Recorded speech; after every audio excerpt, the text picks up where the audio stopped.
पुरानी मस्जिद शेर शाह सूरी के टाइम की मस्जिद है। अभी हम मस्जिद के मेहराब के सामने खड़े हुए हैं। आप देख सकते हो यहाँ पर अरबी में बहुत कुछ लिखा हुआ है, कलमा वगैरह। तो चलिए वीडियो को शुरू करते हैं और ये मस्जिद पूरी देखते हैं। इसके बाहर एक मकबरा भी है जो शेर शाह सूरी के खास दरबारी ईसा खान नियाजी का है। तो यहाँ पर पूरी जगह ये देखेंगे। अरे यार देखो, अभी उड़ के गया ना चमगादड़, वो देखो सामने उल्टे लटके हुए हैं ना, ये देखो दिखाई दिए।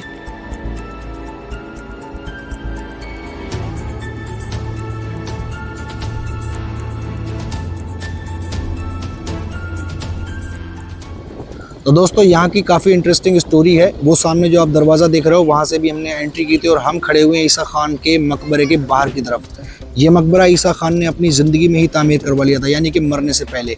हम इसके अंदर अभी जाएंगे, लेकिन उससे पहले इसी मकबरे के जस्ट सामने एक मस्जिद बनी हुई है, ये वाली मस्जिद। पहले इस मस्जिद को अंदर से देख लेते हैं, उसके बाद में इस मकबरे को हम अंदर से देखेंगे। सन 1548 में इस मकबरे की और इस मस्जिद की तामीर हुई थी। इन्होंने ईसा खान नियाजी ने अपनी ज़िंदगी में ही तामीर इस मस्जिद और मकबरे को करवा लिया था, यानी मरने से पहले। और 95 साल की इनकी उम्र थी। अभी हम मकबरे के अंदर चलेंगे, लेकिन वो जो सामने आप मस्जिद देख रहे हो, इसी के रास्ते में यहाँ पर एक कब्र बनी हुई है। क्योंकि यहाँ पर कोई बोर्ड लगा हुआ नहीं है इस कब्र के पास, तो हम कह नहीं सकते कि ये कब्र किसकी है। तो मैं आपको बताना चाहता हूँ कि जब सन 1526 में बाबर ने हिंदुस्तान पर कब्ज़ा कर लिया था और उसके बाद में सन 1530 में बादशाह बाबर की मौत हो गई थी। 1540 तक बादशाह हुमायूं रहे। सन 1540 में शेर शाह सूरी ने उन्हें हराकर और हुकूमत कायम की अपनी। तो इस तरीके से शेर शाह सूरी की हुकूमत आ गई थी और ये मस्जिद और ये मकबरा तामीर हुआ ईसा खान के दौर में। मस्जिद के आंगन में एक कुआं आप सामने देख सकते हो और ये काफ़ी खूबसूरत मस्जिद है। इसके ऊपर 3 गुंबद है, हालांकि 2 गुंबद जो हैं मंडप नुमा डिज़ाइन के बने हुए हैं, आप देख सकते हो, और बीच में एक बड़ा गुंबद है। आइए इस मस्जिद के अंदर चलते हैं।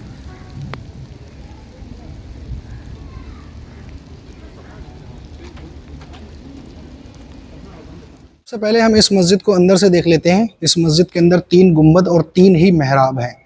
और इस साइड में अगर मैं आपको दिखाऊं तो यहाँ पर एक रास्ता जाता है जो छत पे जाता है। हम उस साइड में भी अभी चलेंगे। और ये गुंबद है इसका मेन वाला, बीच वाला जो गुंबद है।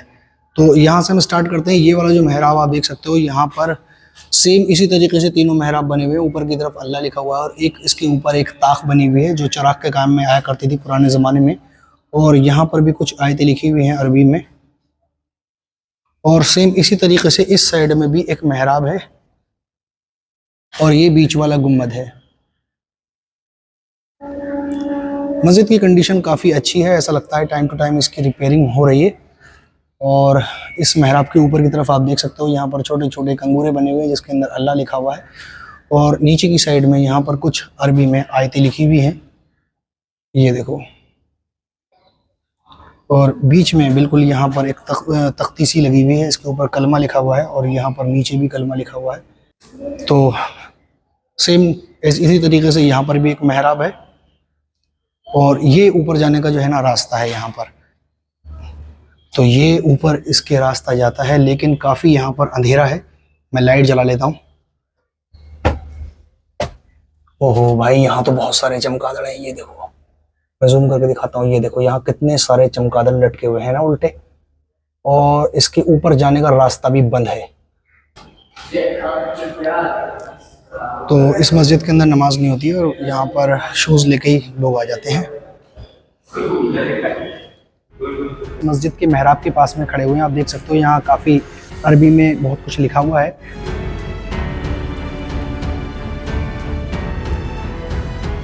ये ताक पुराने ज़माने में चिराग जलाने के काम में आया करते थे। यहाँ पर चिराग रखा जाया करता था जलाने के लिए। इसी तरीके से बहुत सारे चिराग हैं और हर ताक के ऊपर आपको यहाँ पर अल्लाह लिखा हुआ दिखाई देगा, ये देखो। कुछ ताक ऐसे भी हैं जो अंदर से थोड़े थोड़े टूट गए हैं और जो इसके ऊपर अल्लाह लिखा हुआ था वो हमें दिखाई नहीं दे रहा है। बाकी जो बिल्कुल बाहर की तरफ जो वज़ू के लिए कुएं वगैरह हुआ करते थे पहले, तो ऐसा ही यहाँ पर भी एक कुआं है। पानी आज भी है इस कुएं के अंदर, ये देखो पानी आज भी इसके अंदर है। लेकिन इसके ऊपर जाल लगा दिया गया है ताकि कोई गिर न जाए। और इस तरफ भी एक रास्ता है जो बंद कर दिया है ऊपर जाने का, यहाँ पर ये देखो। और एक ये वाला रास्ता है, इसमें भी। तो अब हम इस वाले मकबरे के अंदर चलते हैं। इसके अंदर वैसे तो कई कब्र बनी हुई हैं, लेकिन उससे पहले आप देखो यहाँ पर बहुत जो है ना हवा चल रही है, क्योंकि मौसम ठंडा है और बारिश भी हो रही है धीमी धीमी, और मौसम बार बार चेंज भी हो रहा है यहाँ पर। तो ये देखो कितनी जो है ना धीमी धीमी बारिश हो रही है और हवा चल रही है। तो हो सकता है आपको बैकग्राउंड में कुछ हवा की भी आवाज़ें आती हो, क्योंकि यहाँ बहुत हवा चल रही है। और इसका जो ग्राउंड है काफ़ी बड़े ग्राउंड में ये बना हुआ है। चारों तरफ से अगर मैं आपको दिखाऊं तो कुछ इस तरीके से ये नज़र आता है। ये देखो हवा की तेज़ी, ये देखो इस पेड़ को आप देख रहे हो ना, यहाँ से पेड़ से कितने ज़्यादा ये इसके पत्ते झड़ रहे हैं, ये देखो, है ना।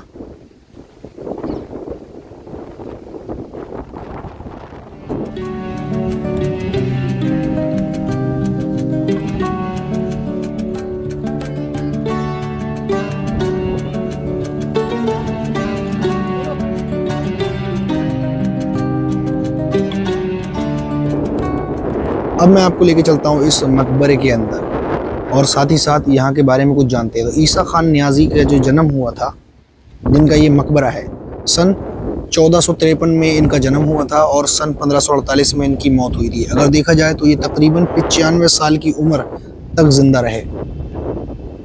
और इनके बारे में कहा जाता है कि इन्होंने ये मकबरा जो है अपनी ही ज़िंदगी में बना लिया था। जब मैंने नेट पे सर्च किया तो पता चला कि जब इनको पता चला कि इनकी जो है ना मौत करीब है, तो इन्होंने मकबरे को बनवाना शुरू कर दिया। सन 1547 में इस मकबरे को शुरू किया था बनवाना, और 1548 में ये मकबरा बन के डन हुआ, और उसके बाद उनकी मौत हुई और उनको यहाँ पर दफना दिया गया। आप देख सकते हो इसके चारों तरफ जो है ना दर खुले हुए हैं इसी तरीके से।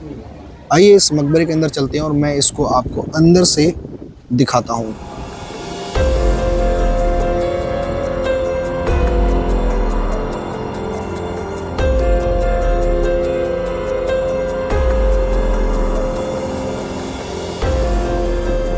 तो इस मकबरे के अंदर काफ़ी सारी कब्र बनी हुई हैं और काफ़ी ठंडी ठंडी हवा इसकी जालियों में से आ रही है, जो यहाँ पर लोग ये देखो खड़े होकर इस हवा को ये देखो महसूस कर रहे हैं लोग।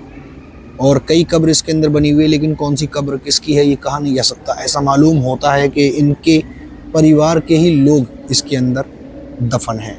और अगर हम इसके ऊपर से देखें तो इसके ऊपर अभी ऐसा लगता है कि इसकी रिपेयरिंग की गई है, क्योंकि बहुत ही अच्छी कंडीशन में ये मकबरा बना हुआ है इस टाइम भी। और इसके जो ये मेहराब नुमा डिज़ाइन बनी हुई है, इसके अंदर अल्लाह लिखा हुआ है अरबी में, और ऊपर की तरफ यहाँ गुम्बद में कुछ अरबी की आयतें लिखी हुई हैं। मैं थोड़ा जूम करके दिखाता हूँ आपको।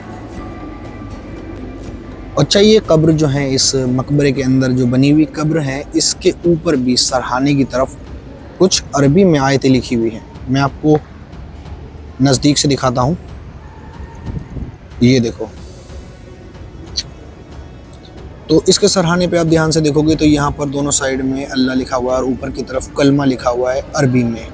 और दूसरी वाली कब्र जो है ये बड़ी वाली, इसके ऊपर भी कुछ इसी तरीके से कलमा और अल्लाह लिखा हुआ है अरबी में।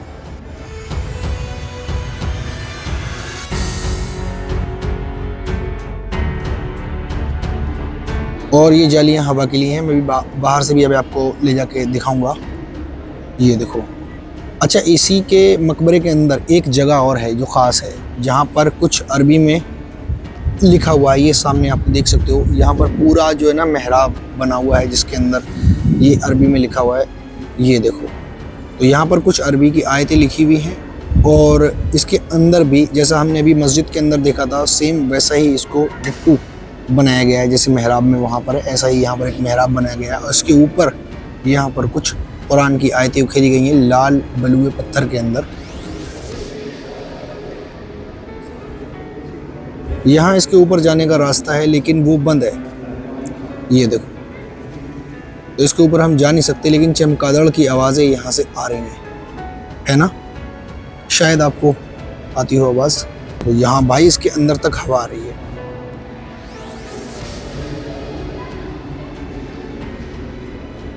और इस मकबरे के चारों तरफ जो इस तरीके के पिलर लगे हुए हैं, काफ़ी मजबूत ये पिलर हैं, और इसके अंदर बहुत सारी जालियां भी लगी हुई है मकबरे के, ये वाली जालियां। तो ये जो जालियां हैं ये हवा के लिए हैं, ताकि यहाँ से हवा का आना जाना बहुत बढ़िया तरीके से रहे।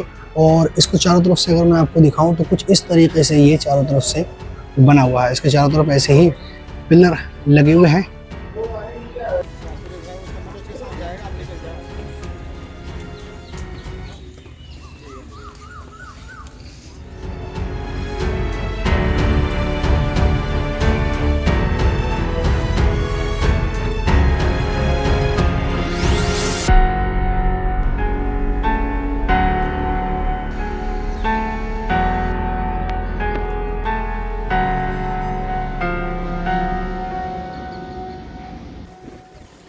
और अगर आप यहाँ पर आना चाहते हो तो ये जगह दिल्ली के हुमायूं के मकबरे के अंदर ही बनी हुई है।